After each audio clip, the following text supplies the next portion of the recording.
On my first day at a new job, I saw my wife's photo framed on my boss's desk. Holding back my shock, I calmly asked, "Who is that woman?" He smiled and answered something I never imagined I'd hear.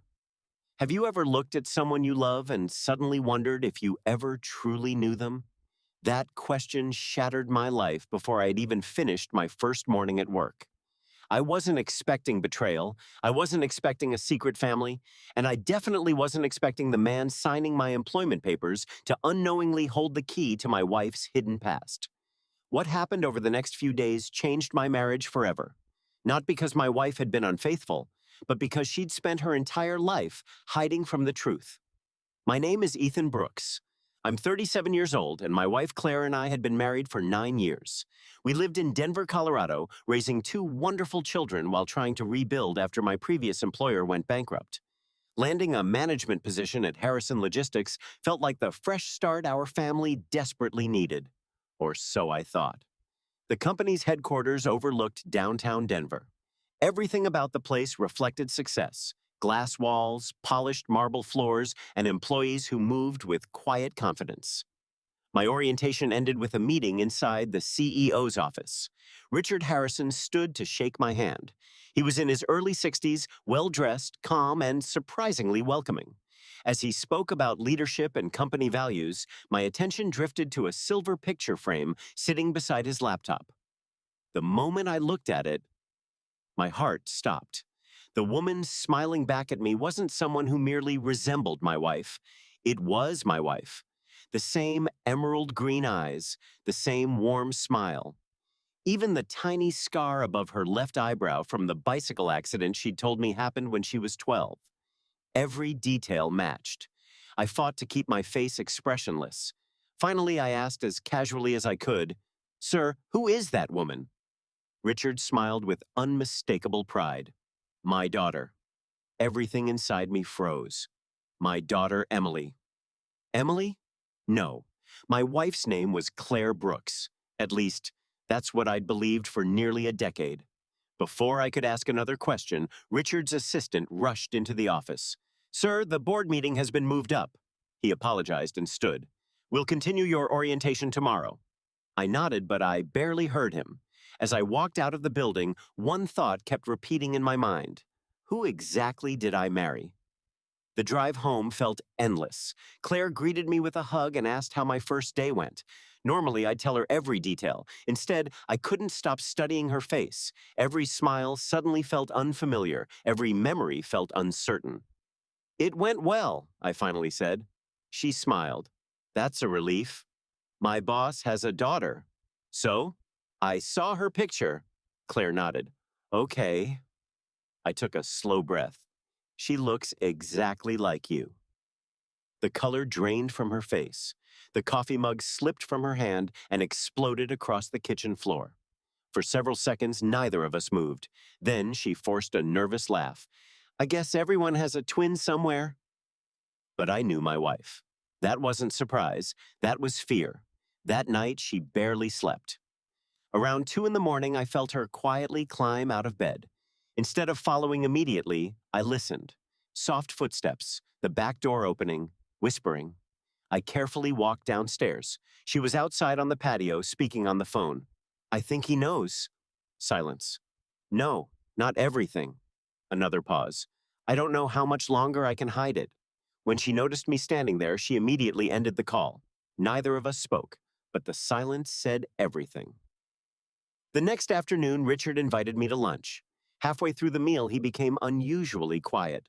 "I've never told many employees this," he said. "My daughter disappeared 29 years ago." I stared at him. He continued. "My ex-wife left after the divorce. One day she took our little girl and vanished." He opened his wallet and handed me an old photograph. A little girl around 5 years old smiled into the camera. Her name was Emily. Then he removed another picture, an age-progressed image investigators had created years later. It looked exactly like Claire. Richard looked away. "I searched for decades. I hired private investigators. I checked every lead. I never stopped hoping." His voice cracked. "I just wanted my little girl back." Goosebumps covered my arms. Either this was the most impossible coincidence imaginable, or my wife had been living under another identity her entire life. That evening, I couldn't keep pretending. I placed Richard's photographs on our dining table. Claire walked into the room. The moment she saw them, she collapsed into a chair. Tears streamed silently down her face. After what felt like forever, she whispered, "My name isn't Claire." I couldn't breathe. "It's Emily." The room felt like it was spinning. She explained everything through uncontrollable tears. After the divorce, her mother convinced her that Richard had abandoned them. She changed their names, moved from state to state, destroyed old documents, every birthday, every Christmas, every letter Richard sent. Her mother hid them. As a little girl, Emily believed every lie. Years later, she accidentally discovered old court documents proving Richard had fought for custody for years. He never abandoned her. He never stopped searching. "So why didn't you find him?" I asked. She buried her face in her hands. "Because I was ashamed.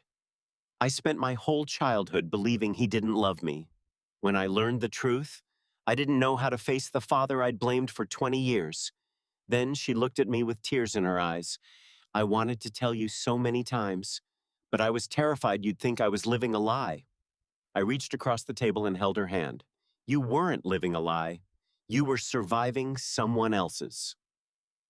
A week later, Richard invited both of us to dinner. He still had no idea Emily was my wife. The drive there felt painfully quiet. Her hands shook so badly I had to hold them. When Richard opened the front door, he smiled politely. Then he looked into Emily's eyes. His smile disappeared. His entire body froze. He whispered one trembling word. "Emily?" She couldn't speak. She simply nodded. "Dad!" Richard collapsed into her embrace. Neither of them cared that I was standing there.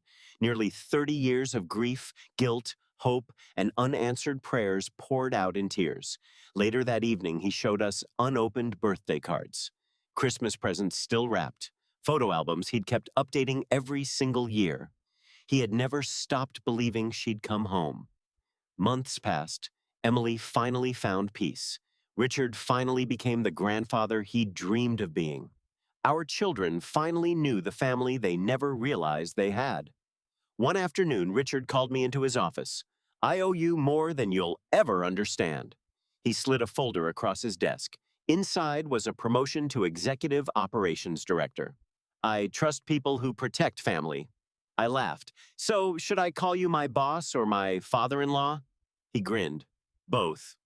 Today, every Sunday, our entire family gathers around one table. And whenever I walk into Richard's office, that silver picture frame still sits exactly where I first saw it. Only now the photograph has changed. Instead of one missing little girl, it holds an entire family that finally found its way back to each other. Sometimes the question that changes your life isn't complicated. Sometimes it's only 6 simple words. Who is that woman?